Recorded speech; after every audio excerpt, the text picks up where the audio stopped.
नमस्कार मित्रों, स्वागत है आपका मेरे YouTube channel novels in audio dot Gaurav में। मित्रों, प्रस्तुत है आपके सामने प्रसिद्ध रोमांटिक राइटर गुलशन नंदा का एक और शानदार रोमांटिक नॉवल शगुन का पहला भाग। जैसा कि मित्रों आपको मालूम है कि हमारे चैनल पर गुलशन नंदा के बहुत से नॉवल ऑडियो के रूप में पेश किए जा चुके हैं और जिनको आपने बहुत ही अधिक पसंद किया है, क्योंकि गुलशन नंदा एक ऐसे राइटर थे जिनके उपन्यासों को पढ़ने के लिए लोग बेचैन रहते थे। उन्हें खाने पीने की सुध नहीं रहती थी। ऐसे बेहतरीन उपन्यासकार के उपन्यासों को आपके सामने लाना मेरा उद्देश्य है, क्योंकि बहुत से लोग इन उपन्यासों को पढ़ना चाहते हैं, सुनना चाहते हैं, परंतु ये उपन्यास मार्केट में मिल नहीं रहे हैं और यदि मिल भी जाते हैं तो कटे फटे रूप में मिलते हैं। हमारे चैनल पर पूर्ण स्टोरी प्रस्तुत की जाती है, इसलिए आप सभी से विनती है कि हमारे चैनल को सब्सक्राइब करें, क्योंकि ऐसे दुर्लभ अच्छे उपन्यास आपको किसी अन्य चैनल पर नहीं मिलेंगे। और यही वजह है कि हमने अपने चैनल पर अभी तक प्रकाशित किए हैं गुलशन नंदा का भंवर, पीले फूल, मैली चांदनी, माधवी, कटी पतंग, चंदन, नीलकंठ, सितारों से आगे, मेहंदी। ये सब आपने बहुत ही ज़्यादा पसंद किए हैं। इसके अलावा हमने गुलशन नंदा के समकालीन राइटर्स रानू और राजवंश के उपन्यास भी प्रस्तुत किए हैं, जैसे प्यासी शबनम, फूलों की रानी, प्यासी नदी, अभिशाप, जो आपने और भी ज़्यादा पसंद किए हैं। इतना ही नहीं, हमने देवकीनंदन खत्री का मौलिक उपन्यास चंद्रकांता, जो उन्होंने अपनी लहरी बुक डिपो से प्रकाशित कराया था, उसको प्रस्तुत किया है, ताकि आपको शुद्ध रूप से, पूर्ण रूप से उपन्यास सुनने के लिए मिल सके। और कुछ व्योमकेश बख्शी की कहानियाँ हिंदी में आ चुकी हैं। तो हमारे चैनल को सब्सक्राइब ज़रूर करें, वीडियोस लाइक करें, शेयर करें, कमेंट्स में हमें बताएं कि आपको कहानियाँ कैसी लग रही हैं। तो मित्रों, प्रस्तुत है आपके सामने गुलशन नंदा का रोमांटिक उपन्यास शगुन का पहला भाग। अजय जब वोल्गा रेस्टोरेंट में दाखिल हुआ तो शारदा पहले ही से वहां मौजूद थी। हल्के प्याजी रंग का सूट पहने वह रेस्टोरेंट के एक कोने वाली मेज पर अकेली बैठी थी। खाने में लीन, आसपास बैठे चहकते लोगों से बेखबर वह किसी गहरी सोच में डूबी लगती थी।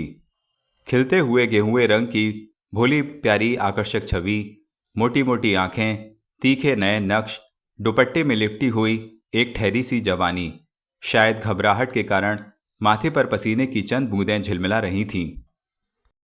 उसे देखते ही अजय को अशोक का कहा वाक्य याद आ गया, यार, तुमने लड़कियां तो बहुत देखी होंगी, एक से बढ़कर सुंदर, सलोनी, चंचल और सौम्य, लेकिन जो बात शारदा में है वह उन सब में कहाँ।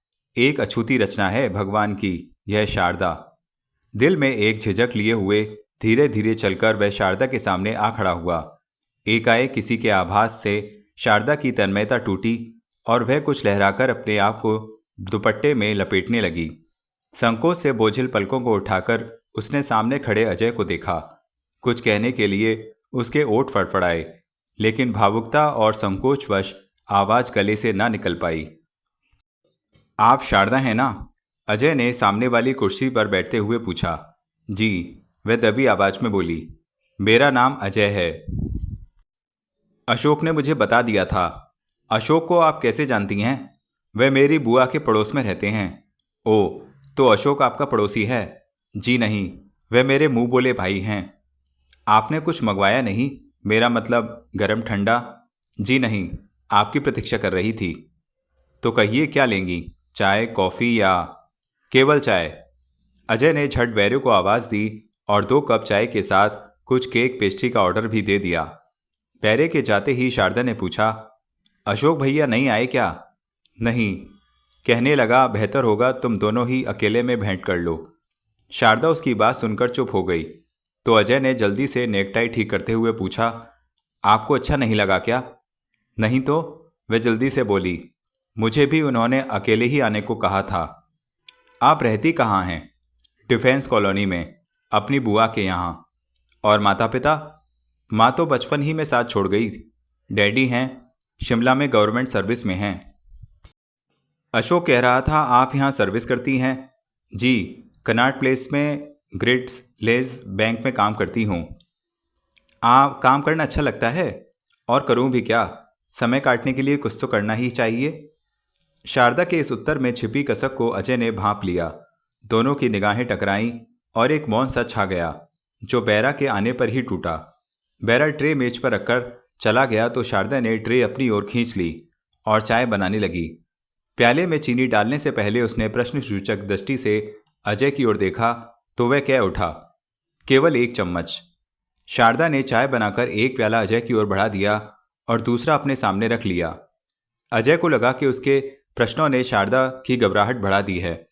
उसके माथे पर झलकते पसीने की बूंदों में वृद्धि हो गई थी और ऐसा लग रहा था कि वह अपने भीतर एक अजीब सी घुटन महसूस कर रही है। अजय ने कुछ सोचकर जेब से रूमाल निकाला और उसकी ओर बढ़ाते हुए बोला, पसीना पोंछ लीजिए। शारदा छेंप गई। उसने अजय का रूमाल तो नहीं लिया, लेकिन अपने पर्स में से रूमाल निकालकर माथे का पसीना पोंछते हुए बोली, थैंक्स।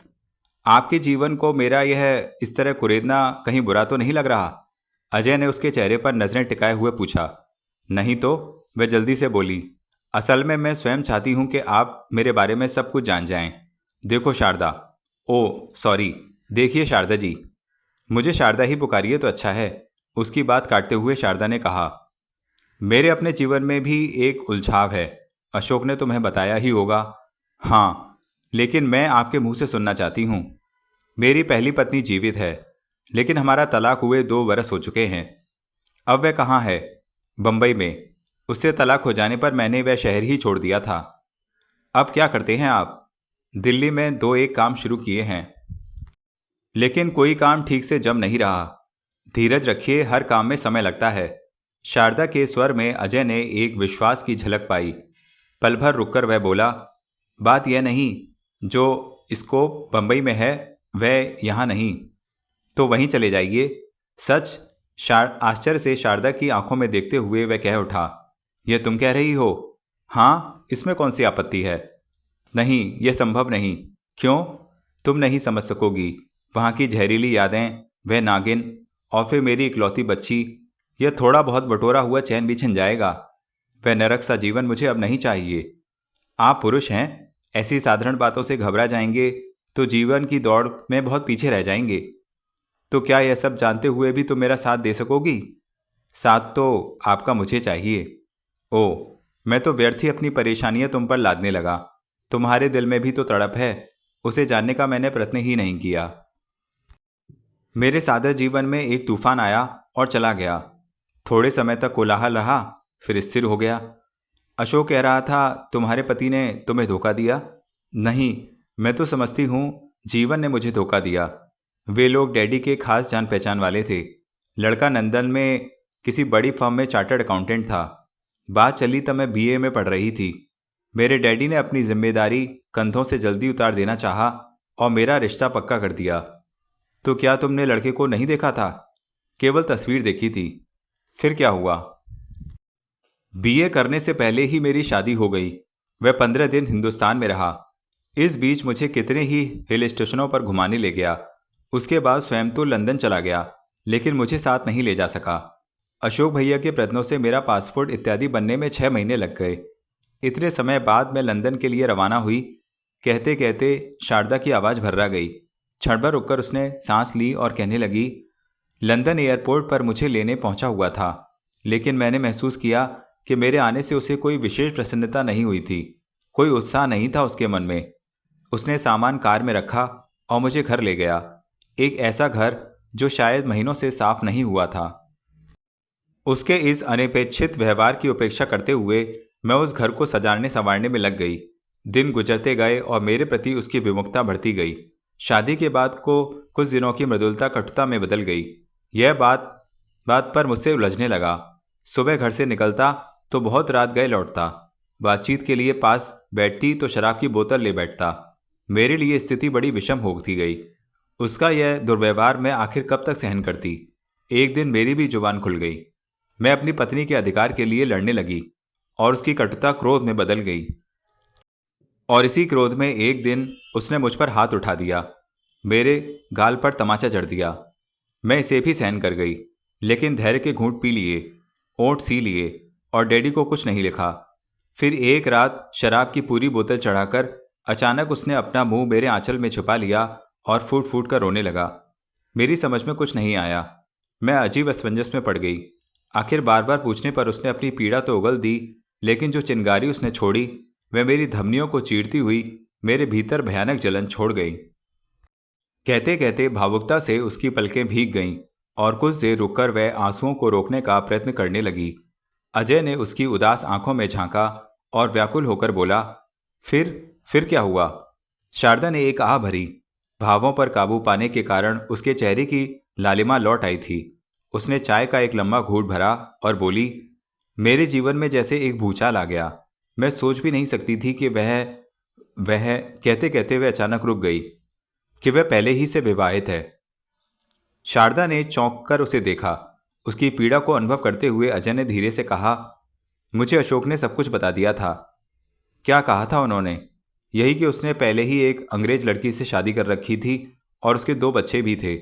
इन कारणों से उससे तलाक लेने में तुम्हें कोई कठिनाई नहीं हुई। यह सब जानते हुए भी आपने अशोक भैया से मेरे लिए हाँ कह दी?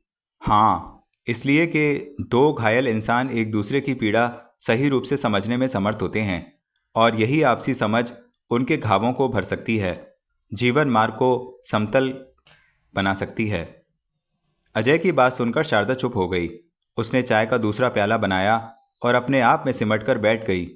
अजय भी चुपचाप बैठा चाय में उसका साथ दे रहा था। फिर कुछ देर के मौन को तोड़ते हुए उसने पूछा, क्या मेरे बारे में तुम और कुछ नहीं जानना चाहोगी शारदा? क्या इतनी ही जानकारी पर्याप्त नहीं कि आपने पत्नी से तलाक ले लिया और आप एक बच्ची के बाप हैं? कहाँ है वह बच्ची? अपनी माँ के पास। हफ्ते में केवल एक बार मिल सकता हूँ और वह भी उसके घर के बाहर सामने वाले पार्क में। क्या नाम है बच्ची का? रश्मि। बड़ा प्यारा नाम है। बच्ची भी प्यारी है, मेरे जीवन की एकमात्र तड़प। घबराइए मत, जरा बड़ी हो जाने दीजिए। घर से भागकर आ जाएगी अपने डैडी के पास। सच शारदा? वह एक बच्चे की तरह मचलकर पूछ बैठा, मगर फिर स्वयं ही कुछ सोचकर बोला, नहीं, यह संभव नहीं। उसकी माँ मेरे प्रति उसके दिल में जहर भर देगी। आपकी मीठी और सच्ची बातें इस जहर को अमृत में बदल देंगी। अच्छा, एक बात बताओ शारदा। पूछिए।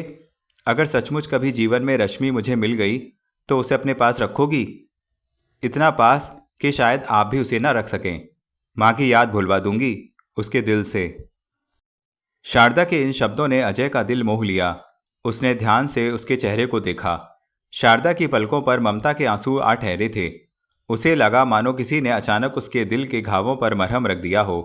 एक बार फिर उसे अशोक के कहे शब्द याद आ गए, यार, तुमने लड़कियां तो कई देखी होंगी, लेकिन जो बात शारदा में है वह किसी में नहीं। तो अब मैं जाऊं? शारदा ने अचानक कुर्सी पर पहलू बदलते हुए पूछा। कहाँ? वह अपने विचारों की दुनिया से एकाएक बाहर रहते हुए पूछ बैठा।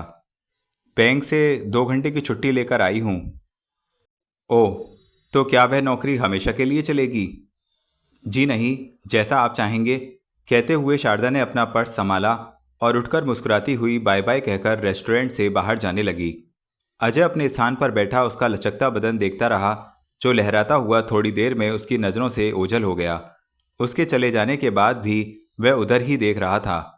फिर एकाएक ध्यान आने पर उसने प्याला उठाया, ठंडी चाय का एक घूंट भरकर उसे मेज पर रख दिया और चिल्लाकर बैरे को एक तेज गरम चाय लाने का ऑर्डर दे दिया। फिर सिगरेट केस से सिगरेट निकालकर सुलगाते हुए लंबे लंबे कश खींचकर धुआं उड़ाने लगा। धुओं में झिलमिल करता शारदा का चेहरा उभर आया। दूसरे दिन शाम को अजय और अशोक नई दिल्ली के ताज होटल के कैफेटेरिया में बैठे कॉफ़ी पी रहे थे। उनके वार्तालाप का विषय शारदा थी। उसने अजय के मन को मोह लिया था। शारदा ने पूर्ण विश्वास से अपने अशोक भैया को अपनी जीवन नाव की पतवार किसी को भी थाम देने की सहमति दे दी थी। उसके स्थिर जीवन में यदि कोई हलचल उत्पन्न कर सकता था तो वह अशोक था। अशोक ने शारदा के जीवन में रिक्त स्थान की पूर्ति के लिए अपने दोस्त अजय को चुना था। उसे अजय पर पूरा भरोसा था। अजय के मन ने उसने यह बात सफलतापूर्वक बैठा दी थी कि उसे रूबी जैसी सोसाइटी गर्ल की नहीं, अपितु घर को स्वर्ग सा बना देने वाली गृहिणी की आवश्यकता थी। उसका कहना था, फुलझड़ियों का प्रकाश तो क्षण मात्र के लिए होता है, जो छूटती हैं और बुझ जाती हैं। घर में उजाले के लिए पूजा के दीपक की ज्योति चाहिए, फुलझड़ी नहीं। अजय अपना फैसला सुनाकर चुप हो गया, लेकिन अशोक शारदा के एक एक गुण को लेकर उसकी सराहना किए जा रहा था। अंत में अजय से न रहा गया और वह मुस्कुराकर बोला, अशोक, एक परामर्श दूं? कहो। तुम दिल्ली में कोई मैरिज ब्यूरो क्यों नहीं खोल लेते? संयोग मिलाते जाओ, लाखों का भला हो जाएगा। तो क्या मेरी बकझक से तंग आ गए? नहीं, मगर शारदा के लिए जो कन्वेंसिंग तुमने की है वह एक प्रोफेशनल से किसी तरह से कम नहीं। तो लो, मैं चुप हो गया। वह तो तुम्हें होना ही था। क्यों? शारदा जो आ गई है। अशोक ने पलटकर देखा। शारदा अपनी बुआ के साथ रेस्टोरेंट की भीड़ को चीरती हुई उनकी ओर चली आ रही थी। उनके निकट आ जाने पर दोनों खड़े हो गए। अशोक ने मिसेस खन्ना को सहारा देकर पास वाली कुर्सी पर बिठा दिया। वे सब भी मेज के गिर्द बैठ गए। अजय ने शारदा को देखा। आज वह कल की अपेक्षा कुछ अधिक सज धज कर आई थी। उसने नीले रंग की प्रिंटेड साड़ी पहन रखी थी। चेहरे पर हल्का सा मेकअप भी था। बिजली की रोशनी में उसका चेहरा बहुत खिला हुआ था और प्यारा लग रहा था। अजय अधिक समय तक उसके चेहरे पर दृष्टि न टिका सका और उसकी बुआ की ओर देखने लगा। आप हैं मिसेस खन्ना, शारदा की बुआ, अशोक ने परिचय कराते हुए कहा। मिस्टर खन्ना नहीं आए? अजय ने बात शुरू करने से पहले पूछा। वह प्रायः फार्म पर ही रहते हैं, काशीपुर में, नैनीताल के पास, उत्तर अशोक ने दिया। ओह, तो आप यहाँ अकेली रहती हैं? अजय ने दूसरा प्रश्न किया। मिसेस खन्ना ध्यानपूर्वक उसे देख रही थीं।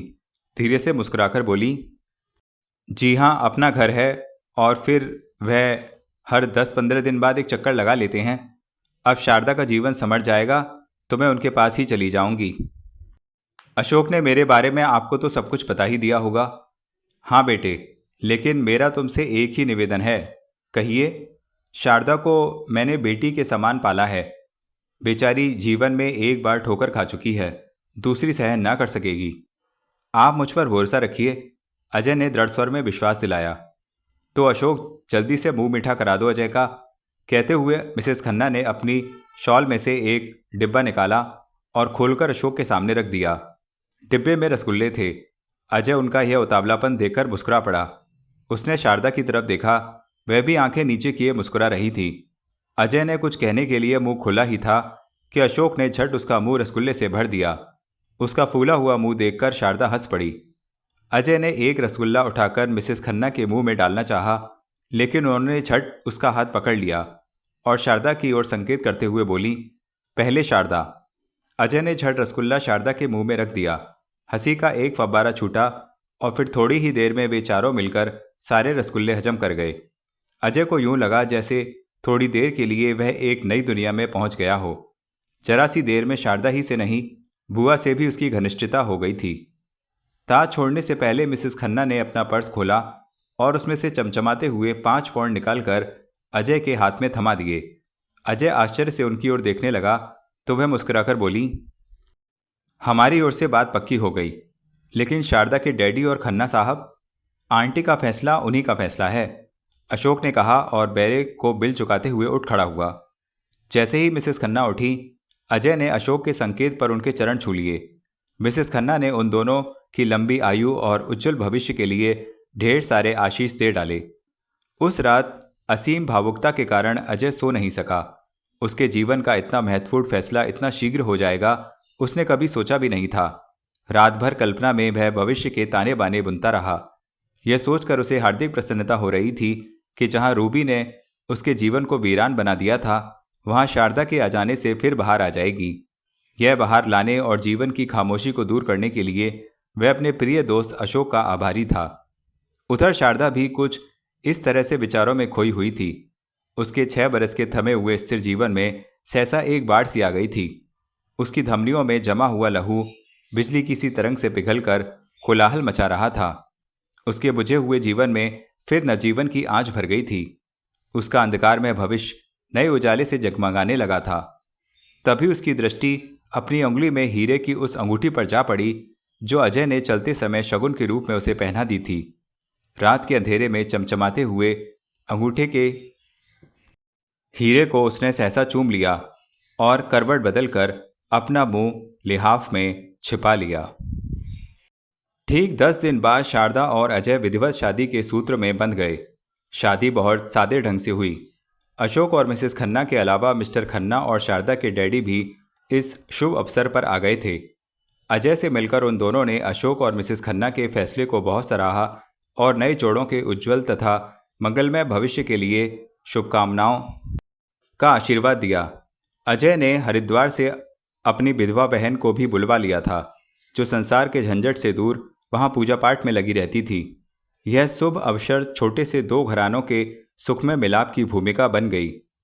मिसेस और मिस्टर खन्ना ने शादी के दिन एक छोटी सी पार्टी का भी आयोजन किया, जिसमें उनके चंद रिश्तेदारों के अतिरिक्त शारदा के बैंक के मैनेजर और उसकी कुछ सहेलियां भी आमंत्रित थीं।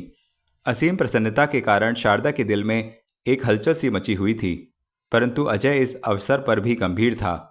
यूं तो सबके सामने वह प्रसन्नता ही प्रकट कर रहा था, लेकिन अपने अंदर उसे एक अजीब सी घुटन का एहसास हो रहा था। पार्टी काफ़ी देर तक चलती रही, लेकिन अशोक ने अवसर पाकर दूल्हा और दुल्हन को बीच ही में चुपके से होटल ओबराय इंटरनेशनल भिजवा दिया। वहां उनकी सुहागरात के लिए विशेष सुहाग कक्ष पहले ही से बुक था। शारदा और अजय की सुहागरात दूसरे नवविवाहित दंपतियों से भिन्न थी।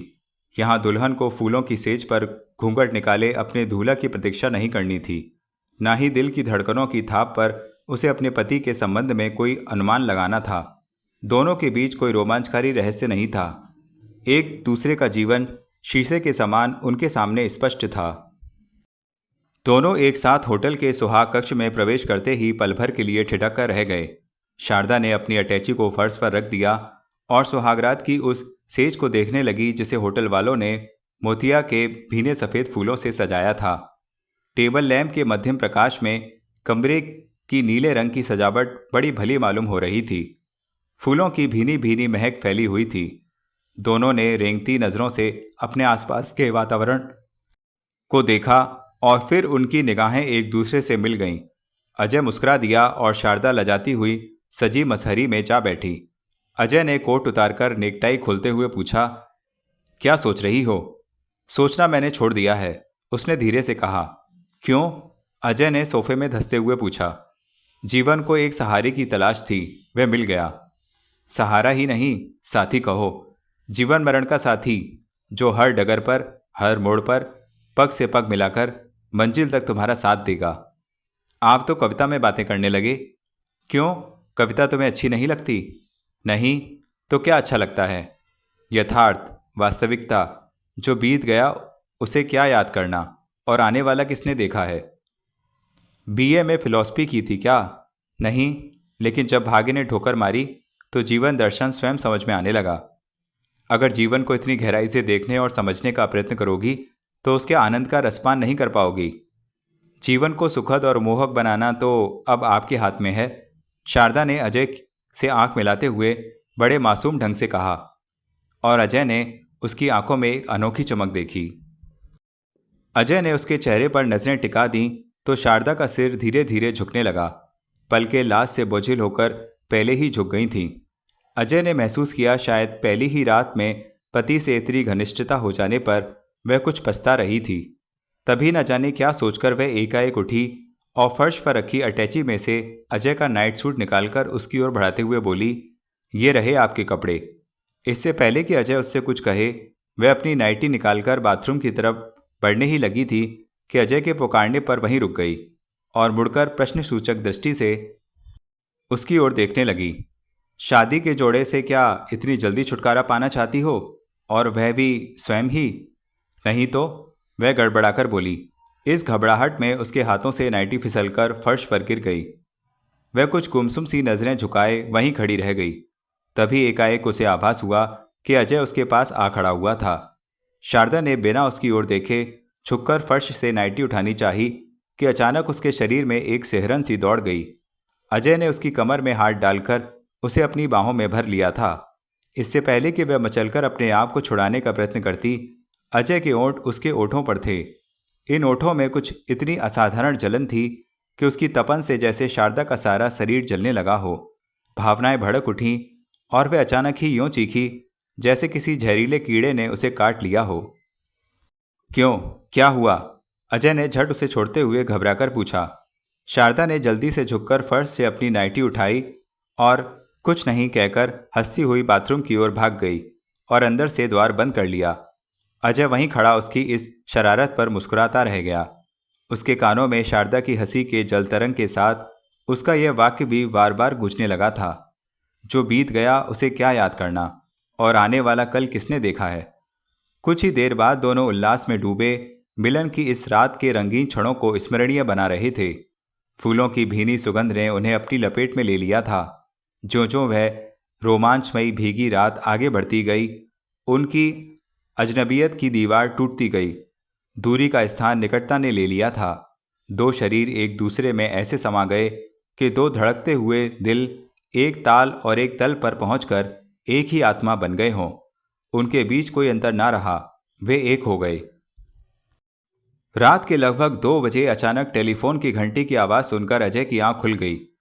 उसने हाथ बढ़ाकर रिसीवर उठाते हुए हेलो कहा तो होटल के टेलीफोन ऑपरेटर ने बताया कि बंबई से उसके लिए एक ट्रंक कॉल है। बंबई का नाम सुनते ही वह कांप सा गया। उसने पलटकर अपने पहलू में लेटी शारदा को देखा, जो चैन की नींद सो रही थी। उसने सोचा, ना जाने कितने समय बाद आज वह संतोष की नींद सोई होगी। वह उसकी मीठी नींद में विघ्न नहीं डालना चाहता था, लेकिन इससे पहले कि वह ऑपरेटर से कुछ कहे, उसने ट्रंक कॉल मिला दी। उधर से हेलो की आवाज़ सुनते ही अजय को एक झटका सा लगा और रिसीवर उसके हाथ से छूटते छूटते बचा। यह रूबी की आवाज़ थी। अजय ने हेलो का उत्तर हेलो से दिया, लेकिन उसकी आवाज़ बहुत धीमी और बुझी हुई सी थी। कॉन्ग्रेचुलेशन, उधर से रूबी की खनकती हुई आवाज़ आई। थैंक्स, अजय बात करने पर विवश हो गया। अरे शादी ही करनी थी तो इनवाइट किया होता, हम भी तुम्हारी खुशी में सम्मिलित हो जाते। तुम खुश हो, बस इतना ही काफ़ी है। दुल्हन कैसी है? बुरी नहीं, जरा हमसे बात तो कराओ। सो रही है। अरे यह तुम्हारी कैसी सुहागरात है? वह सो रही है और तुम तारे गिन रहे हो। Please don't disturb me. क्या करूं डियर? ओह सॉरी अजय, अब तो तुम्हें डियर कहने का अधिकार उसी को है। इस समय लेटे लेटे यूं ही तुम्हारी याद आ गई। तुम्हारी नहीं, बल्कि हमारी शादी की पहली रात की याद। कश्मीर की घाटी, बर्फीली हवाओं के ठंडे झोंके, अंग्रेजी शराब और देसी शराब का मिलन। कहते कहते वह खिलखिलाकर हंस पड़ी। ओ यू शट अप, अजय ने झुंझलाकर कहा और टेलीफोन का संपर्क काट दिया। लेकिन रूबी की हंसी फिर भी उसके कानों को छेदे जा रही थी। उसका बदन पसीने से भीग गया था। तभी उसने घूमकर अपने पहलू में सोई शारदा को देखा। वह जाग रही थी। उसकी गूंगी नजरों से स्पष्ट लग रहा था जैसे उसने उन दोनों की बातें सुन ली हों। यदि ना भी सुनी हो तो भी अजय के माथे पर चमकती पसीने की बूंद से उजागर था कि फोन पर हुई कोई अप्रिय बात उसे बेचैन कर गई है। इससे पहले कि वह अपने पति से इस असाधारण चिंता का कारण पूछती, टेलीफोन की घंटी फिर बज उठी। अजय ने रिसीवर उठाकर ऑपरेटर से चिल्लाकर कहा, नो कॉल्स फॉर मी, और टेलीफोन का संपर्क काट दिया। किसका फ़ोन था? शारदा ने उसके गुस्से से घबराकर पूछा। रूबी का। अजय ने उसकी कमर में हाथ डालकर उसे अपने समीप करते हुए कहा, क्या कह रही थी? शादी की बधाई दे रही थी। क्या वह जानती है आज हमारी शादी थी? हाँ, यह बात कैसे छिपी रह सकती थी? तो आप परेशान क्यों हैं? इस खुशी के अवसर पर मैं उसका अशुभ स्वर नहीं सुनना चाहता था। चलिए भूल जाइए अब। आखिर वह एक नारी है। शायद आपकी शादी के बाद उसे पछतावा हुआ हो। रूबी के शब्दकोश में पछतावा शब्द है ही नहीं, तो आप अपने शब्दकोश में से भी चिंता के शब्द को निकाल दीजिए। शारदा ने मुस्कुराते हुए कहा और प्यार से अपना सिर अजय के सीने पर रख दिया। अजय अपनी उंगलियों से उसके बालों को सहलाने लगा और जल्दी ही वह फिर सो गई। शारदा की तो आंख लग गई, लेकिन अजय की नींद हराम हो चुकी थी। रूबी की हंसी अभी तक पिघले हुए सिक्के के समान उसके कानों में उतर रही थी। उसकी बहकी हुई आवाज़ से स्पष्ट था कि वह शराब के नशे में थी और अपने सीने की तड़प को बलपूर्वक हंसी की आड़ में छिपाना चाह रही थी। यह सोचकर अजय के दिल में एक अनजान खुशी की तरंग दौड़ गई। वह जानता था कि तलाक के बाद उसकी दूसरी शादी रूबी के जीवन को डाह और द्वेष की अग्नि में झुलसाकर रख देगी। इन विचारों के साथ अजय के मस्तिष्क पट पर अतीत की घटनाएं फिल्म रील सी चलने लगीं। उसके सामने कश्मीर की घाटी का वह दृश्य घूम गया जहां वह शादी के बाद रूबी को हनीमून के लिए ले गया था। घाटी में सनसनाती बर्फीली हवा के शीतल झोंके जैसे बदन को चीरे डाल रहे थे। इस शीत से बचने के लिए उसने आज ब्रांडी के 2-4 पैग लिए थे। रूबी भी उन्माद में थी।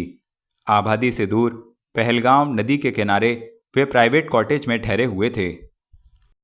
वह रात अजय के जीवन की अति सुंदर और सुहानी रात थी। तब रूबी जवान थी। उसकी नीली आंखें, गोरा सुडौल बदन, जैसे किसी महान कुशल शिल्पी ने बड़ी लगन से गढ़ा हो। उसके शरीर की आंच में ना जाने कैसा जादू था कि एक ही रात में वह रूबी का गुलाम बन गया। रात दिन वह उसके इशारों पर नाचने लगा, उसकी अदाओं पर मर मिट गया, झुक गया। और फिर अजय के कल्पनापट पर बंबई का वह भयानक रात आ गई। बड़ी घनेनी अंधेरी रात थी। हाथ को हाथ सुझाई नहीं दे रहा था। बादल गरजकर चुप हो जाते तो वातावरण का सन्नाटा और भयानक हो जाता। बिजली कड़कती और एक चमकती हुई तलवार की भांति धरती के सीने पर गिरकर लौह हो जाती तो अंधेरा और घना हो जाता। तूफानी हवाओं के साथ छज्जों, बरसात, पानी कार की बत्तियों की रोशनी को मलगजा कर रहा था और बत्तियां जैसे अपनी बेबसी पर तिलमिला रही थीं। अजय बड़ी मुश्किल से अपने बेड स्टैंड वाले मकान तक पहुंचने में सफल हुआ। उसने कार गैरेज में पहुंचाई और भीगता हुआ लपककर अंदर दाखिल हो गया। अजय ने जैसे ही ड्राइंग रूम में कदम रखा, वह ठिठक कर खड़ा हो गया। रूबी अभी तक जाग रही थी। उसके सामने विस्की की बोतल और गिलास में एक पैक बना हुआ रखा था। उसकी आंखों की चमक से स्पष्ट था कि वह उसका तीसरा या चौथा पैक था। तुम अभी तक जाग रही हो? अजय ने हिचकिचाते हुए पूछ लिया। तूफान में नींद नहीं आई, वह उसे घूरते हुए बोली। हाँ, सचमुच बला का तूफान है। देखो, 4 कदम भीगने ही से मैं बिल्कुल भीग गया हूँ। जानते हो क्या समय है? 2-2:30 बजे होंगे। कहते हुए अजय ने सामने दीवार पर लगी घड़ी देखी। शरीफ आदमियों के घर आने का यह समय है क्या? निगाह मिलते ही वह तड़पकर बोली। देखो रूबी, तुम जानती हो, मैं अशोक से मिलने गया था। एक लंबे समय बाद हम दोनों मिले तो 2-4 पैक ज़्यादा हो गए। फिर कोलाबा और बांद्रा का फासला भी तो बहुत है। इस तूफानी बारिश में तो गाड़ी भी सिसक सिसक कर चल रही थी। लेकिन तुम जानते हो, आज श्रीमती और श्री आहूजा डिनर पर आने वाले थे। वे तो आते ही रहते हैं, मगर दोस्त महीनों बाद आया है। पता नहीं अशोक तुम्हारी कैसी कमजोरी है कि उसके आते ही तुम पत्नी और बच्चों को भुला बैठते हो, या भूल जाते हो कि मैं भी तुम्हारे जीवन का एक अंग हूं। तुम कहना क्या चाहती हो? जो समय मुझे चाहिए वह तुम किसी और को नहीं दे सकते। तो क्या सारा काम धंधा छोड़कर तुम्हारे कदमों में पड़ा रहूं? बात को टालने का प्रयत्न मत करो। बस तो समझ लो, यह मुझसे ना होगा। अशोक जितने दिन बंबई में है, मैं उससे मिलूंगा। रात को देर भी हो सकती है और कभी कभार रात भर घर से गायब भी रह सकते हो। रूबी ने क्रोध भरे स्वर में उसका वाक्य पूरा कर दिया। हो सकता है, वह इत्मीनान से बोला। इस घर को क्या सराय समझ रखा है कि जब जी चाहा आए, जब जी चाहा चले गए? आज तक तो नहीं समझा था, परंतु अब लग रहा है कि सचमुच यह सराय है जहां मेरा कोई अधिकार नहीं। जब समझते हो तो घुर्राते क्यों हो? सॉरी, भूल मेरी है। एक धनी लड़की से ब्याह रचाने के बाद अपनी औकात भूल गया था। अपनी आत्मा बेच डाली थी मैंने चांदी के चंद टुकड़ों के लिए। तुम क्या कहना चाहते हो अजय? केवल एक बात और आखिरी बात, अगर फिर कभी तुमने मेरी औकात को ललकारने का प्रयत्न किया तो रश्मि को लेकर यहां से चला जाऊंगा, हमेशा के लिए। यह कहते हुए अजय ने अपने सामने रखी हुई एक छोटी सी मेज को जोरदार ठोकर लगाई और गुस्से से पैर पटकता अपने कमरे की ओर चला गया। तभी अचानक पैर की पीड़ा से अजय चौंक पड़ा और उसे होश आ गया। उसने देखा कि ठोकर मारकर उसने पलंग के दाईं ओर टेबल लैंप को गिरा दिया था। इस शोर को सुनकर शारदा भी जाग गई और अधकुली आंखों से देखते हुए उसने पूछा, क्यों, क्या हुआ? कुछ नहीं, कहते हुए अजय ने झुककर लैंप को सीधा किया और तकिए पर सिर जमाकर छत की ओर देखने लगा। इस धुंधले प्रकाश में शारदा ने उसके चेहरे से झलकती चिंता देखी, लेकिन चुप रही। वह जानती थी रूबी के टेलीफोन ने उसके दिल के तारों को झंझोड़ दिया है। दूसरे दिन जब अशोक अजय से मिलने गया तो वह उसे होटल के लॉन्च में ले आया और रूबी के टेलीफोन के बारे में उसे बता दिया।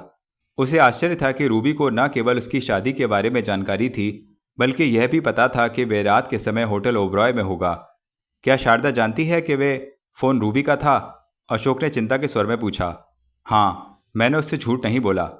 मेरी मानो तो मुंबई जाने का विचार छोड़ दो। क्यों? नारी स्वभाव से ईर्ष्याली होती है, कहीं तुम्हें परेशान ना करे। लेकिन मैं तो चाहता हूं कि वह ईर्ष्या की आग में जले और अपने किए पर पछताए। यही उसकी सजा है।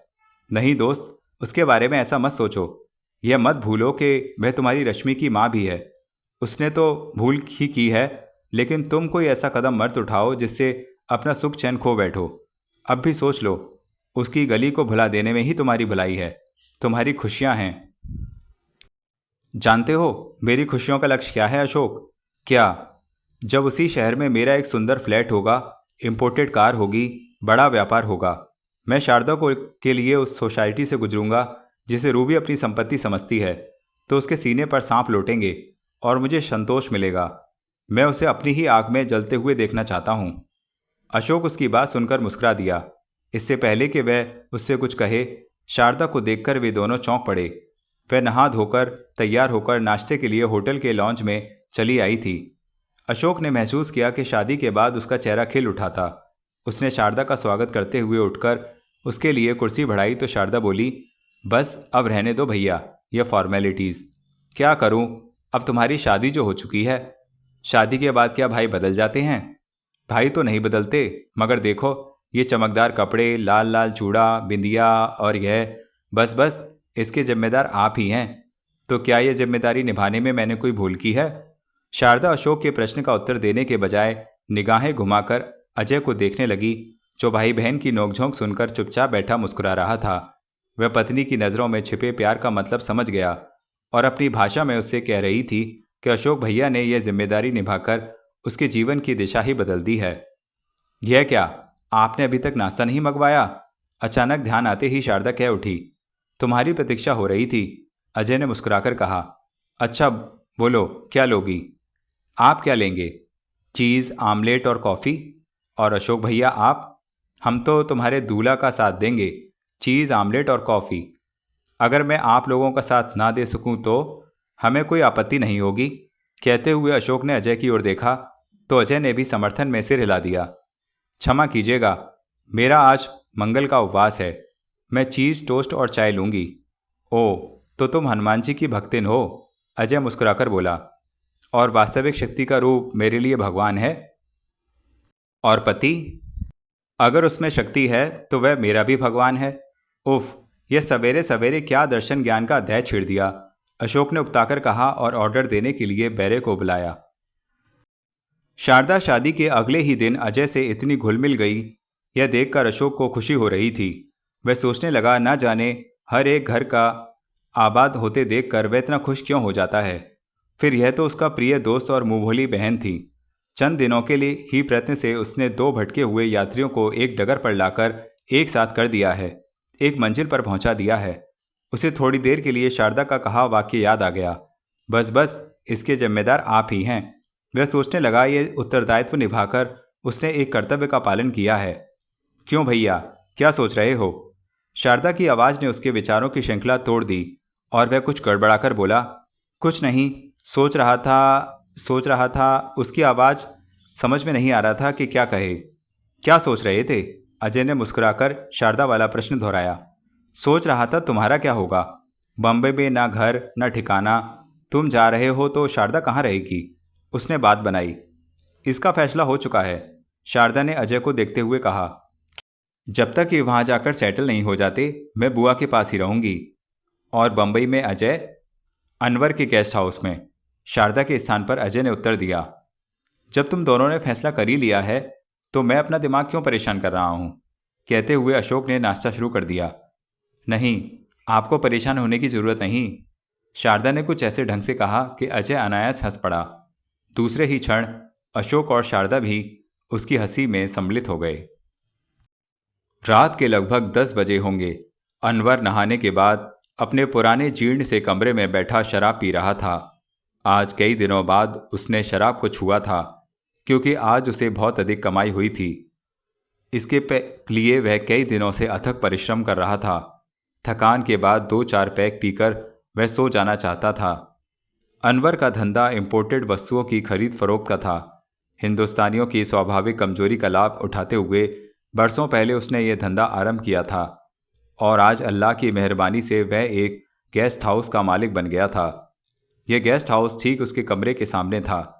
इस साफ सुथरे 2 मंजिला गेस्ट हाउस में मध्यम वर्ग के लोग प्रायः आकर ठहरते थे, लेकिन वह स्वयं अभी तक अपने पुराने टूटे फूटे मैले कमरे में ही रहता था। उसे विश्वास था कि यही कमरा उसके भाग्य की सीढ़ी है। इसे छोड़ देने से सौभाग्य की देवी उससे रूठ जाएगी। इसलिए उसने दृढ़ निश्चय कर लिया था कि जीवन के अंतिम क्षण तक वह अपने सौभाग्य की इस सीढ़ी को छोड़ेगा नहीं। यह उसकी नन्ही सी जन्नत थी, उसका यह स्वर्ग था। आज भी वह अपनी इस छोटी सी जन्नत में अकेला बैठा शराब की चुस्कियां ले रहा था कि अचानक वह चौकन्ना हो गया। जीने पर उसके कमरे की तरफ आते हुए किसी के कदमों की आहट सुनाई दी, जो उसके दरवाजे तक पहुंचकर रुक गई। फिर किसी ने दरवाज़ा खटखटाया। वह सोचने लगा, इतनी रात को उसके पास कौन आ सकता है? कहीं पुलिस ना आ गई हो छापा मारने। पुलिस के छापे का ध्यान आते ही उसका नशा हिरन हो गया। उसने जल्दी से शराब की बोतल चारपाई के नीचे खिसका दी और अधूरे जाम को गटागट पी गया।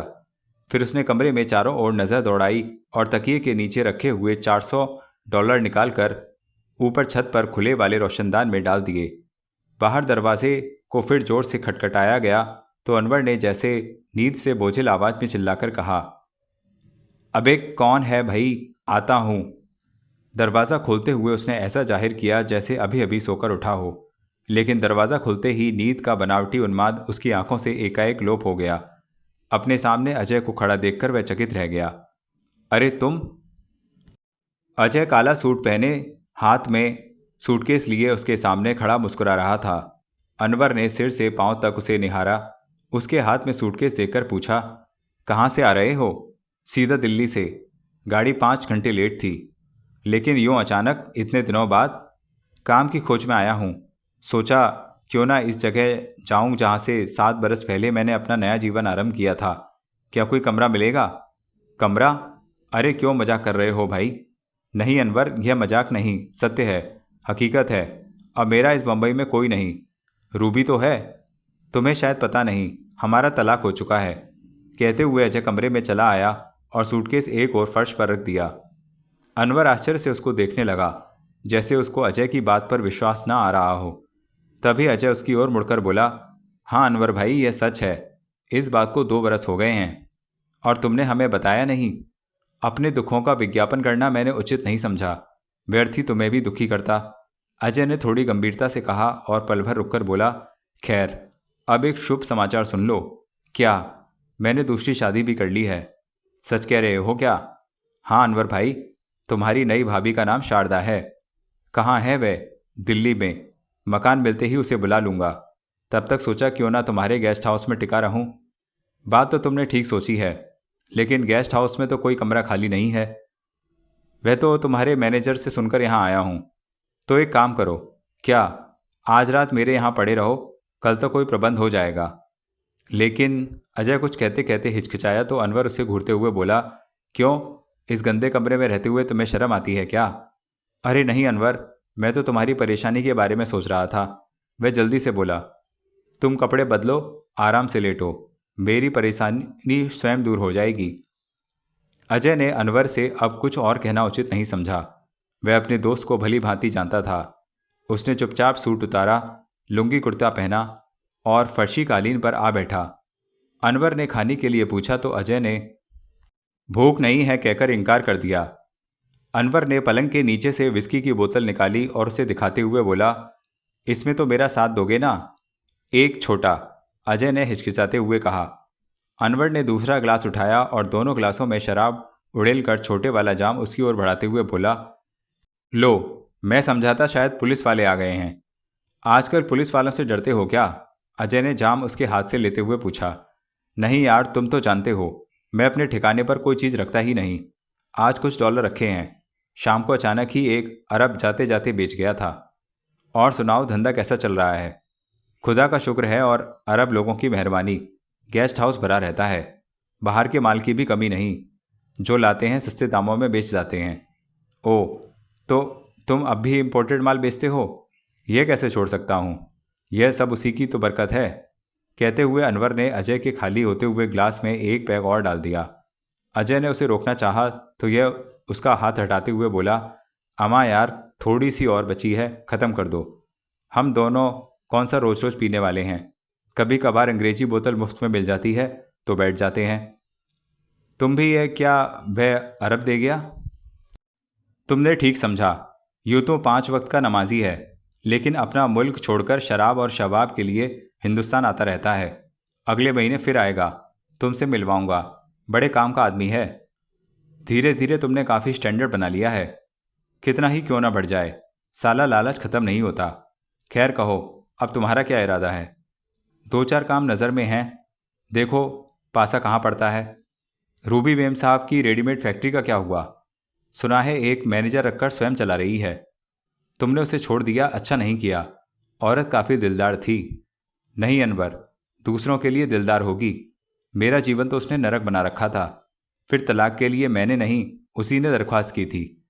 तुम्हारी बच्ची का क्या हुआ? उसी के पास है। जीवन में यही तड़प दी है उसने मुझे।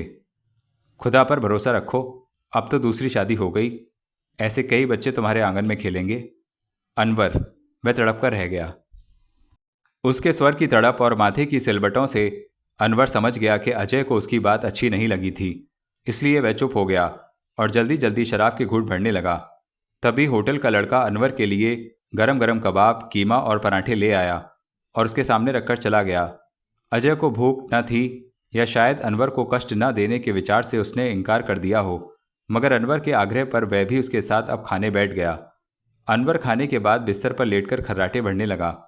अजय ने कानील पर चादर बिछा ली और तकिए का सहारा लेकर सोने का प्रयत्न करने लगा।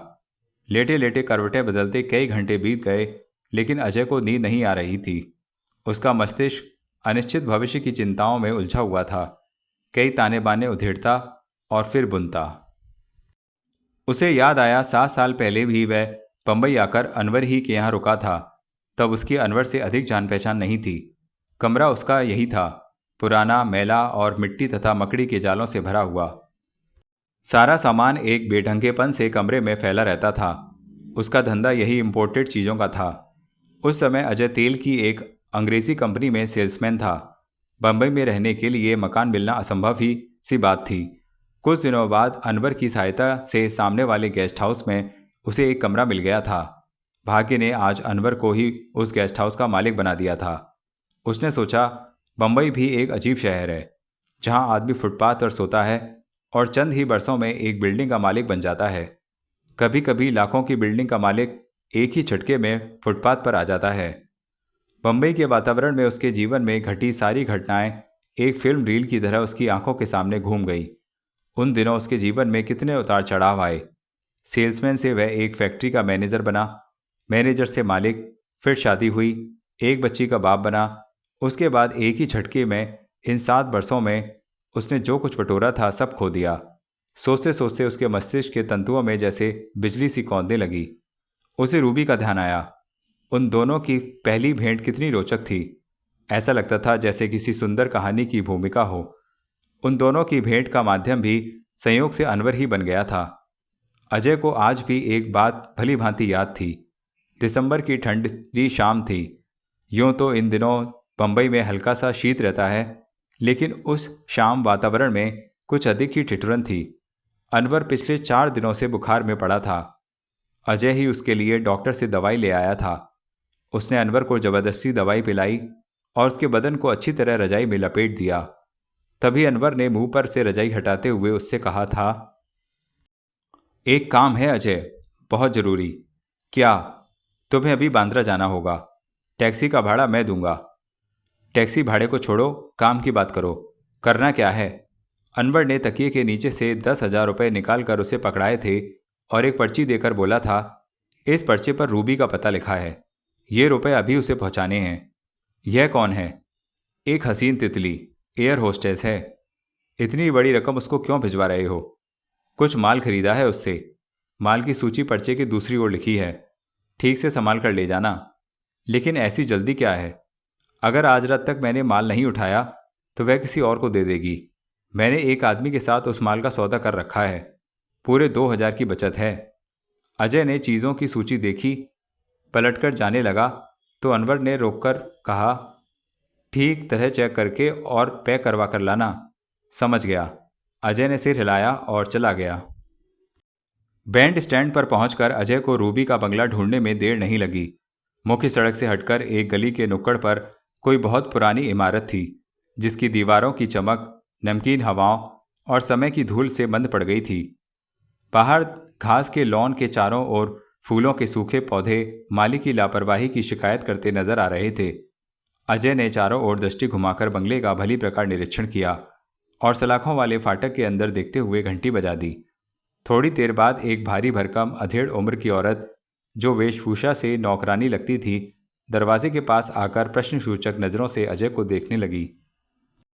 रूबी मेम साहब क्या घर पर हैं? अजय ने उसकी ओर देखते हुए पूछा। हैं, लेकिन आप? अजय ने जेब से अपना विजिटिंग कार्ड निकालकर उसे देते हुए कहा। उनसे कहो मैं अनवर का आदमी हूं। औरत ने कार्ड पर एक सरसरी दृष्टि डाली और दरवाज़ा खोलकर उसे अपने पीछे आने का संकेत कर चली पड़ी। अजय उसके पीछे चलता हुआ कोठी के ड्राइंग हॉल में पहुंच गया। नौकरानी उसे वहीं बैठने का संकेत कर स्वयं अंदर वाले कमरे में चली गई। हॉल की सजावट, बहुमूल्य मॉडर्न फर्नीचर और दीवार पर लगी सुंदर पेंटिंग्स को देखकर अजय को अपनी राय बदलनी पड़ी। बाहर से बंगला जितना पुराना और उजड़ा उजड़ा सा लगता था, भीतर से वह उतना ही सुंदर एवं सजीव था। कमरे का सामान और सजावट देखकर वह मन ही मन बंगले के मालिक की सुलझी हुई रुचियों की प्रशंसा किए बिना नहीं रह सका।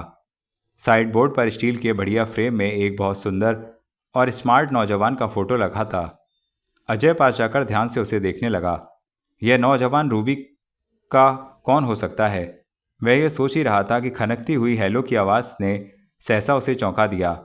वह झट पलटा और सामने खड़ी गोरी गुलाबी असीम सुंदर लड़की को देखकर यह समझने में उसे देर नहीं लगी कि यहाँ रूबी है। उसने मुस्कुराकर हेलो का उत्तर हेलो में दिया और सौंदर्य की इस अनुपम मूर्ति को देखता ही रह गया। रेशमी कफ्तान में से झांकता अर्धनग्न गुलाबी सा सुडौल बदन, तीखे नए नक्श, आंखों में नशा, चाल में मस्ती। वह क्षण भर के लिए तो उस चकाचौंध में खो सा गया। अनवर स्वयं नहीं आया। लड़की ने उसके कार्ड को पलटकर देखा और पूछा। अजय जैसे एकाएक नींद से जाग उठा हो। वह हड़बड़ाकर बोला, नहीं, उसे 3 दिन से तेज बुखार है।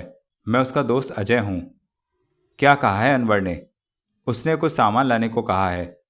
यह रही उसकी लिस्ट। कहते हुए अजय ने अनवर वाला पर्चा रूबी की ओर बढ़ा दिया। पैसा लाए हो? रूबी ने सूची पर एक दृष्टि डालते हुए पर्चा उसे लौटा दिया। जी, 10,000। जानकी, रूबी ने अपनी नौकरानी को आवाज़ दी। वही भारी भरकम औरत तत्क्षण सामने आ खड़ी हुई। रूबी ने उसे बाहर का दरवाज़ा बंद करके चाय बनाने का आदेश दिया और अजय को अपने पीछे आने का संकेत कर बेडरूम में चली गई। यह कमरा बाहर वाले ड्राइंग रूम हॉल से भी सुंदर सजा था, लेकिन कुछ चीज़ें इधर उधर बिखरी पड़ी थीं।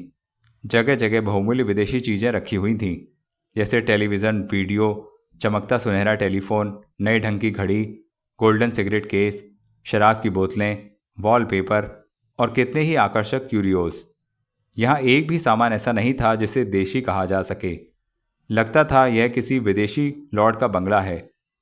अजय आश्चर्य से एक एक चीज़ देख रहा था कि रूबी ने बिस्तर पर पड़े कपड़ों की ओर एक हटाकर उसे बैठने का संकेत करते हुए कहा।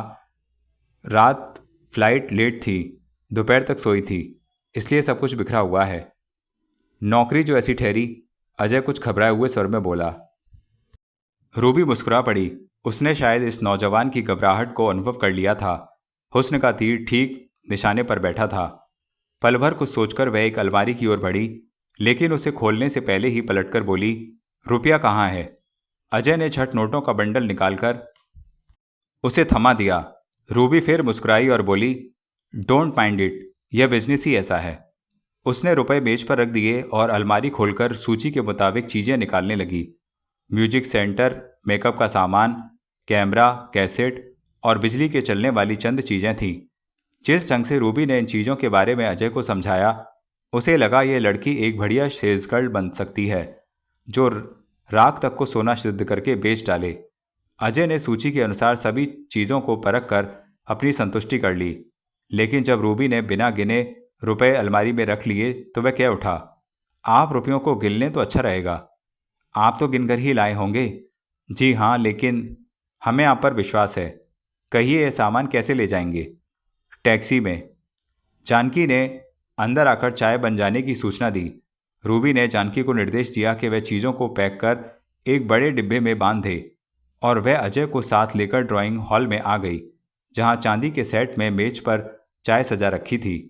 रूबी इटलाती हुई मेज पर आई और अजय को सामने बैठ जाने का संकेत करते हुए बोली, आप शक्कर तो लेंगे? जी, 1 चम्मच। अजय ने चाय के बर्तनों पर प्रशंसा भरी दृष्टि डालते हुए कहा। आप यहाँ क्या करते हैं? रूबी ने चाय बनाते हुए पूछा। नेशनल ऑयल कंपनी में सेल्समैन हूँ। बम्बई में कब से हैं? 1 बरस से। अनवर से जान पहचान कैसे हुई? मैं उसके मकान के सामने वाले गेस्ट हाउस में रहता था। आपने तो शायद वह जगह देखी होगी। हाँ, एक बार अनवर के साथ गई थी, चंद रिश्तेदारों को लेकर। उन्हें कुछ बाहर की चीज़ों की ज़रूरत थी। बम्बई में तो जो भी आता है फॉरेन गुड्स ऐसे टूट पड़ता है जैसे हिंदुस्तान में कुछ बनता ही नहीं। अजय ने उसकी बात का कोई उत्तर नहीं दिया और चुपचाप चाय पीने लगा। फिर रूबी ने अनवर के व्यापार और उससे अपनी भेंट का किस्सा छेड़ दिया। अजय उसकी बातें सुनता केवल हूँ हाँ ही करता रहा। अचानक ही रूबी ने विषय बदलते हुए कहा, आप ज़रूर मेरे बारे में सोच रहे होंगे। जी नहीं, जी नहीं। वह गड़बड़ा सा गया तो रूबी मुस्कुराकर बोली, आप कहीं यह तो नहीं समझ रहे कि अनवर की तरह मैं भी स्मगलिंग का धंधा करती हूँ? नहीं तो?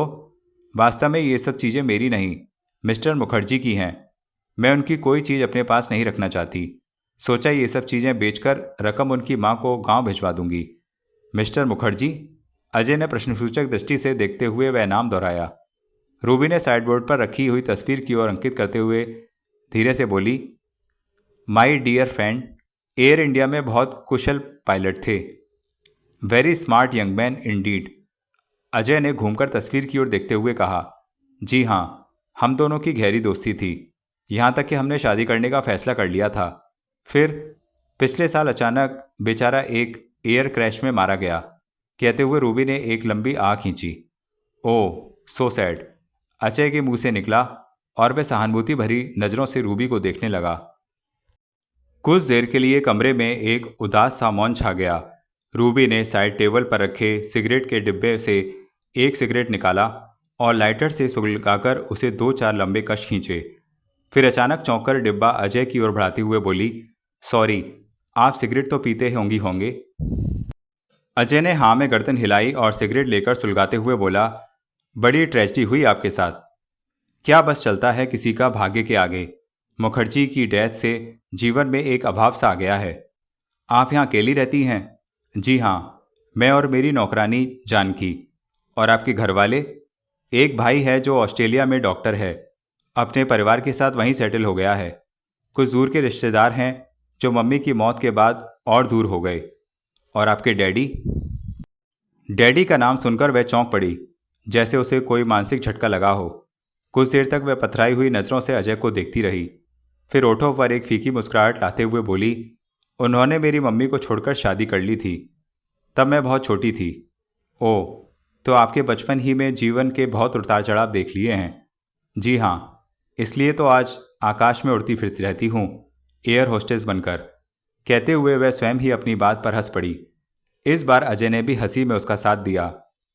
तभी जानकी ने आकर सामान पैक हो जाने की सूचना दी। अजय जाने के लिए उठ खड़ा हुआ, किंतु रूबी ने उसे बैठ जाने का संकेत किया और जानकी से टैक्सी लाने के लिए कहकर स्वयं अंदर जाकर सामान का पैकेट उठाकर बाहर ले आई। पैकेट एक और रखते हुए अचानक ही उसने पूछा, क्या आप विवाहित हैं? नहीं तो? फिर आप इतनी गंदी जगह में क्यों रहते हैं? आप तो जानती हैं कि बम्बई में मकान मिलना कितना कठिन है। वैसे तो कंपनी 1 बेडरूम फ्लैट का किराया भी देती है, लेकिन उचित किराए का फ्लैट मिलता ही नहीं। कितना किराया दे सकेंगे आप? 300-400 तक। अगर 500 नगद दे सकें तो जगह मेरी नज़र में है। देखने के बाद ही कोई फैसला कर सकूंगा। तो आइए अभी दिखा दूं। रूबी ने अजय को अपने साथ आने का संकेत किया। वह उसे लेकर बंगले के पिछले भाग में चली आई, जहां एक छोटा सा गेस्ट हाउस बना हुआ था। एक साफ सुथरा कमरा, बाथरूम और बरामदा। कमरा खोलकर अजय को दिखाते हुए उसने पूछा, कहिए, कैसी रहेगी यह जगह? बुरी नहीं, अजय ने ध्यान से कमरे का निरीक्षण करते हुए कहा। यह हमारा गेस्ट हाउस है। मैं इसे किसी ऐसे विश्वसनीय भले आदमी को किराए पर देना चाहती हूँ जो अकेला हो, बीवी बच्चों का झमेला उसके साथ ना हो। अगर पसंद हो तो बात कर लीजिए। लेकिन आपने कैसे जाना कि मैं विश्वसनीय आदमी हूँ? अगर अनवर आप पर 10,000 का भरोसा कर सकता है तो क्या मैं 500 का नहीं कर सकती? अजय मुस्कुरा दिया और उससे दृष्टि मिलाते हुए बोला, ओके, मुझे स्वीकार है, लेकिन कब से आ जाऊं? चाहें तो कल ही आ सकते हैं, लेकिन 3 महीने का किराया एडवांस में डिपॉजिट के रूप में जमा कराना पड़ेगा। रूबी ने पक्के व्यापारी के समान बात पहले ही स्पष्ट कर दी।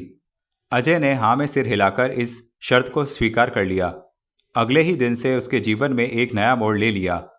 बाजार के गेस्ट हाउस को छोड़कर वह रूबी के गेस्ट हाउस में आ बसा। वहां अनवर एक हमदर्द दोस्त था, तो यहाँ रूबी एक दिलचस्प साथी सिद्ध हुई। रूबी के निकट आकर अजय ने अनुभव किया कि इस नौजवान लड़की को किराए से बढ़कर एक अच्छे साथी की आवश्यकता थी, जो उसके जीवन के एकाकीपन को, उकताहट को दूर कर दे, और वह दूर कहीं ड्यूटी पर जाए तो बंगला भी सुनसान ना रहे।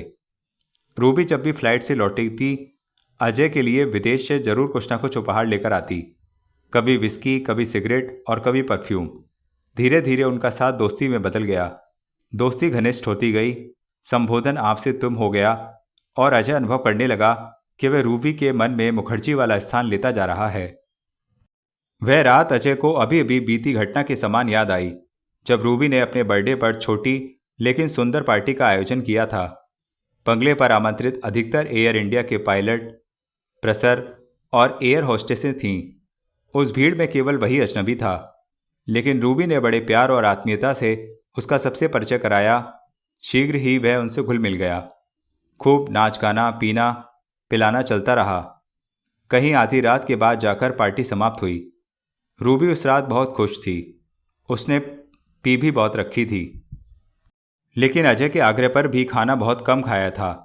मेहमानों के चले जाने के बाद जब पूर्ण निस्तब्धता छा गई, तो बोतल में बची विस्की से उसने 2 आखिरी जाम बनाए।